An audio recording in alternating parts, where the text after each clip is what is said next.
we on? Because I can't hear shit. I guess we are. Hey. Hey. All right. Hey, you ninja'd that mic back on. That's good. Fucking ninja'd my headphones back. How did you do that? I don't know. All right, this next guy we're going to talk to is pretty interesting. It is. All right. So, apparently, you can take other people's poop and put inside your body. Sierra needs you.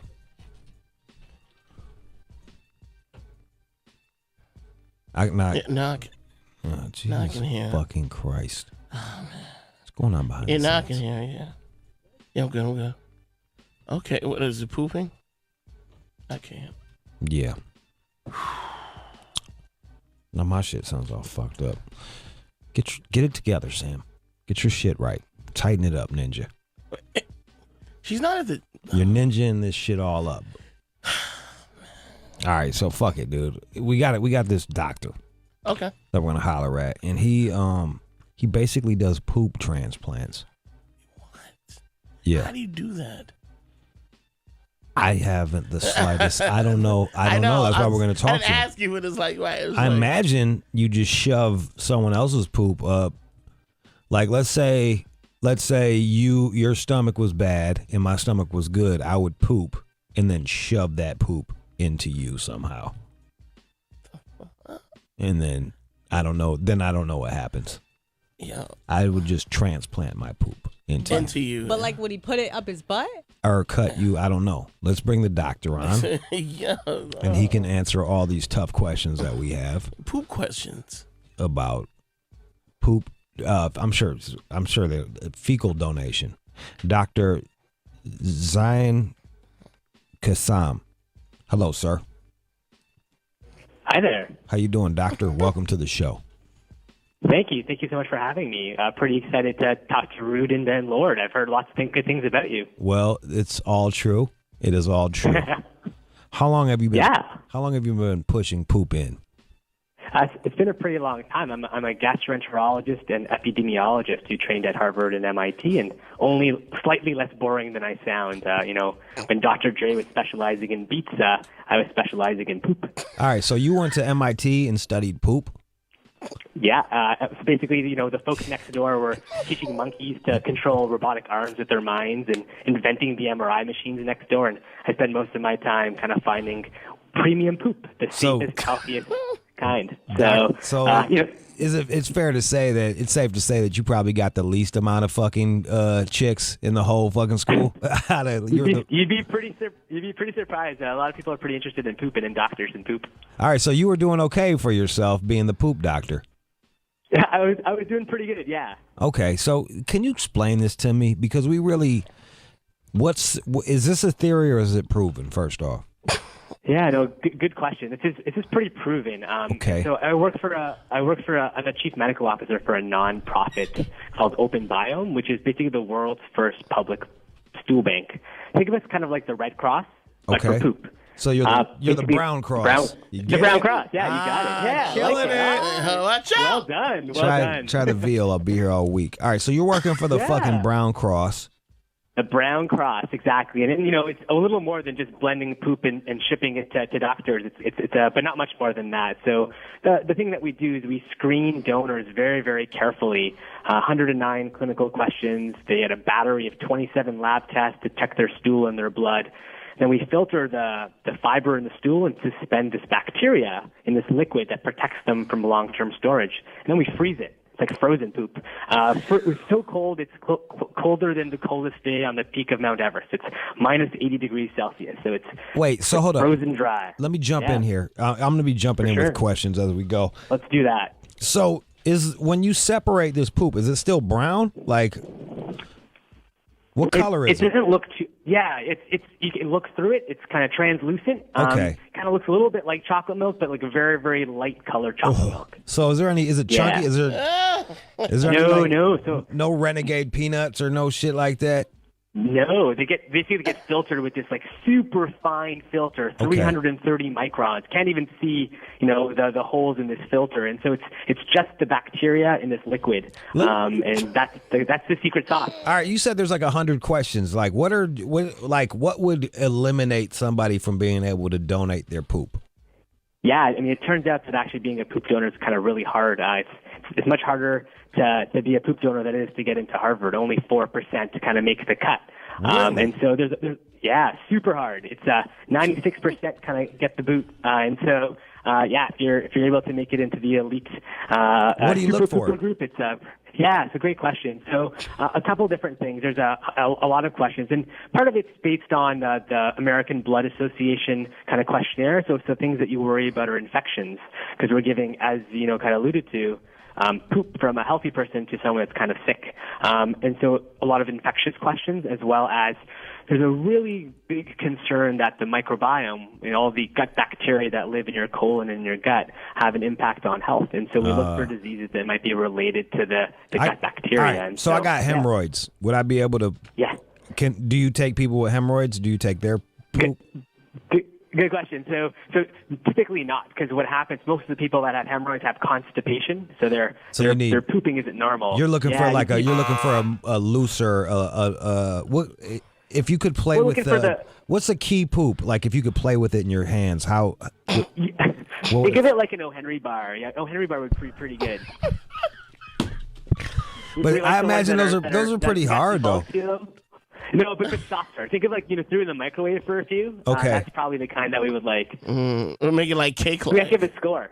Mm-hmm. Yeah, exactly. It's like there's a funny scoring system called the Bristol scoring system. You guys should have a look on that and Google it if you're at home. Oh, man.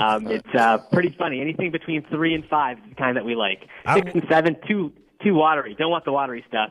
And 1 and 2, too hard, too firm. Don't want that either. Is not too hot, not too cold, just right. Is this based on people's diets, or is this just based on the way that they're? Because I always thought if I eat a lot of cheese, because I'm a Caucasian and that's what I do, I eat cheese at my parties, then it makes it harder for me to poop. Interesting. Well, so diet's important, but we don't we don't discriminate based on diet. We definitely look at one's diet, as long as you're not on any wacky diets, like you only ate cheese all day, every day for your entire life, and that's all you ate. That'd be pretty extreme. We just encourage a kind of well-balanced diet with lots of fiber. I wish you could have rated my poop. I wonder how my poop stacks up against all the other poops. Like what if you had green poop? Green poop's not necessarily a good thing. There's mucus on there, and that could be a bad thing. So you got green poop, Sir? As well. Somewhat. Ugh. Yeah. I didn't think I could get any more grossed out by you, and then you went with the green poop. That is weird. I'm not here to judge. Definitely. Does it look like cream spinach when you poop, Sir? No, not really. It's like green brown. Oh, it's green brown? You backtracking now on your green poop? It's like green, like greenery. Like green is brown. Does it look like guacamole? No. All right. Last week it did, but no.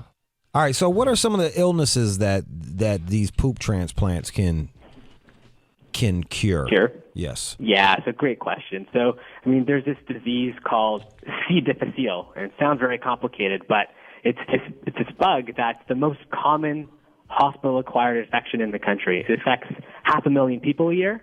It kills 30,000 people a year, costs the system $4.8 billion. And what happens is you take antibiotics and it kills all the good bacteria. And this just really, really kind of aggressive bacteria takes over. And antibiotics don't really work against it because they kind of started the problem. And so the problem is that the antibiotics killed all the very good bacteria. And so you're like, oh, well, go take a probiotic, right? That seems to kind of it's the good bacteria. But a probiotic's only 1 or 2 kind of bugs, and you have 100 trillion bugs in your GI tract. And so you need to kind of go to the source. Okay. And the source is kind of filtered stool. And so if you give patients a fecal transplant, we can talk about what that actually is. It works 90% of the time. All right. So what happens? I go to your office. Yeah. Let's say I'm gonna do it. Yeah.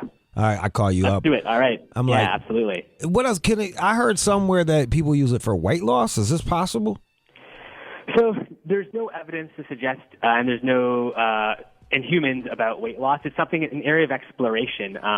So there's these mice, and they're talking about the mouse model was published, we're wondering about. Yeah. And they have no bacteria. These mice are kind of germ free. And they take this human, twins actually. One was obese and one was very skinny.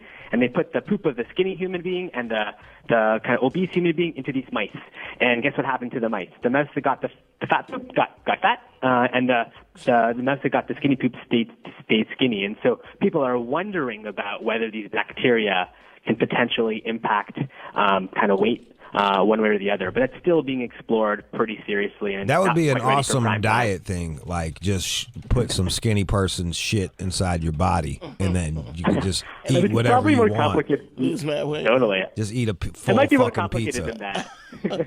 Exactly. Doctor. It might be a little bit more complicated. Sometimes diet and exercise really matter. So, Or maybe not. But definitely interesting. All right, so Indeed. you're gonna give us a quiz. Wait. First off, Yeah. all right. So Sure, I yeah. need. I How do got you do that this? little disease that you just said with all the big words Sure. in it. I got. What's it called again? Yep. C. difficile. All right, so I got C. difficile. I come to you. I'm like, doctor, I need a poop transplant or a poop. Right. I need you to inject me. With some I poop. need you to Yeah. inject me with your goodness. Yeah. How do you do that?